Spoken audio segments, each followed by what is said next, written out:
Maybe you need to learn how to grout, and I'm not talking about ceramic tile on a wall. I'm talking about maybe slate or even floor tile or even glass block. And in that case, you have to use a special grout that's called sanded grout. And the reason why is because the joints are too big between the individual pieces of tile, slate, or glass block to use regular wall grout. And in those cases, it'll shrink and you'll get big cracks.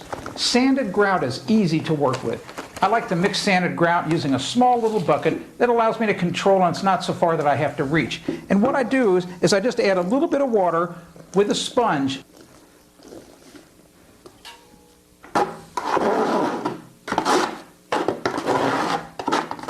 Now the key thing is, don't add too much water. If you do, always make sure you have some extra grout handy in the dry form so that you can make it the right consistency. And this is the right consistency. This is where it doesn't run. I can actually tilt it in the bucket and it stands up without falling over or flowing. The only other tools you need to grout with, it's so simple. It's a rubber float, and this looks like you might put concrete down with it, but it's actually made out of rubber and kind of a hard rubber. The edges kind of flex and it's very smooth. And a grouting sponge. Grouting sponge is very important. Notice that the edges are very round. That's extremely important. You don't want to use a sponge that has square edges. It's time to grout, so I just like to go ahead and use my mixing knife, and I just take some of the grout and just spread it onto the wall. And you'll notice the consistency is it won't fall down. That means you've got it the right consistency. And you don't need too much on the wall to work with at once.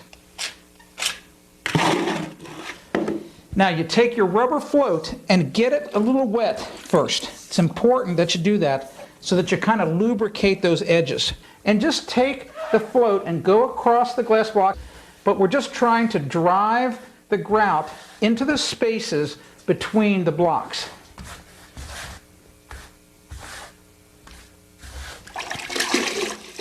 The key tool is just the sponge, but it's very important that you get all of the water out of it.